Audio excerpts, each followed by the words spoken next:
नमस्कार, मैं हूं अश्विनी पाठक। आप देख रहे हैं न्यूज़ रूम पोस्ट।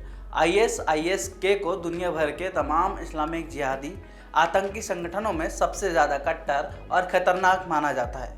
अमेरिका की अफगानिस्तान से एंट्री के साथ ही तालिबान और इस्लामिक स्टेट खुरासान गुट में कई जिहादी संगठन काफ़ी हद तक सीमित हो गए थे। लेकिन अमेरिका के अफगानिस्तान से वापसी के साथ ही ये सभी इस्लामिक कट्टरपंथी आतंकी समूह फिर से उभर कर सामने आने लगे हैं।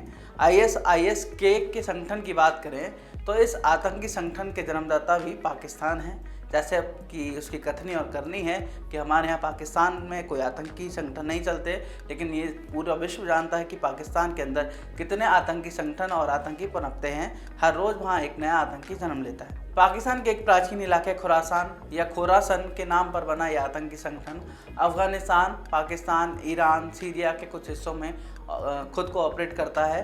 फारसी में खुरासान का मतलब होता है वो जगह जहाँ से सूरज उगता है, लेकिन ये आतंक का सूरज वहाँ से उगता है।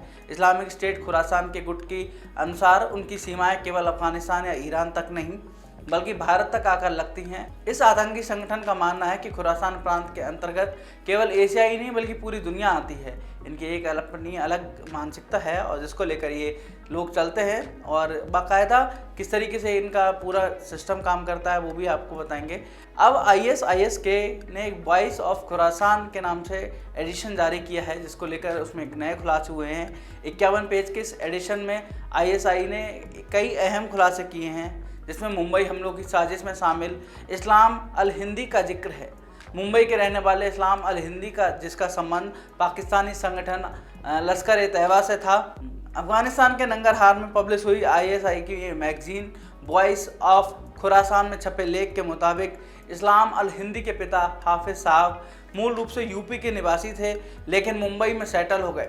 2006 में इस्लाम अल हिंदी कश्मीर में पाकिस्तानी आतंकी संगठन लश्कर-ए-तैयबा से जुड़ा, आतंकियों के संपर्क में आया। कश्मीर में उन आतंकियों की गिरफ्तारी के बाद इंडियन इंटेलिजेंस ने मुंबई से इस्माइल अल हिंदी के घर जाकर पूछताछ की। हालांकि तब इस्माइल अल हिंदी इंटेलिजेंस एजेंसियों को चकमा देकर कामयाब रहा और वहां से निकल गया था। उसके बाद वो कश्मीर पहुंचा, वहां के लोकल लोगों की मदद से POK के रास्ते पाकिस्तान चला गया और उसने वहां जाकर आतंकी की ट्रेनिंग ली। आतंक का खार सीखने के बाद वह ISI में शामिल होने के लिए पहले उसने पाकिस्तान में एक शादी की और लश्कर के साथ मिलकर काम करने लगा। ISIS में शामिल होने के लिए उसने पहले पाकिस्तान में एक शादी की, उसके बाद लश्कर के साथ मिलकर काम करने लगा, लेकिन बाद में अलकायदा के साथ जुड़ा। अलकायदा के बाद उसने जिहाद के लिए हिजरा करने की कोशिश की, लेकिन तुर्की में पुलिस ने उसके परिवार को पकड़ लिया और जेल भेजा।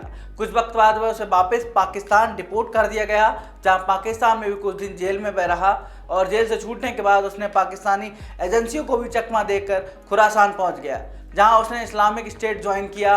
मुंबई के ताज होटल हमले को अगर हम याद करें तो उसके याद करते ही हमारी आंखों के सामने जो बम ब्लास्ट हुए थे उसका सीन आ जाता है, और अजमल कसाब लगातार ताज होटल के ऊपर जैसे गुम्मद में से धुआं निकल रहा था, वो सीन सबको याद आ जाता है।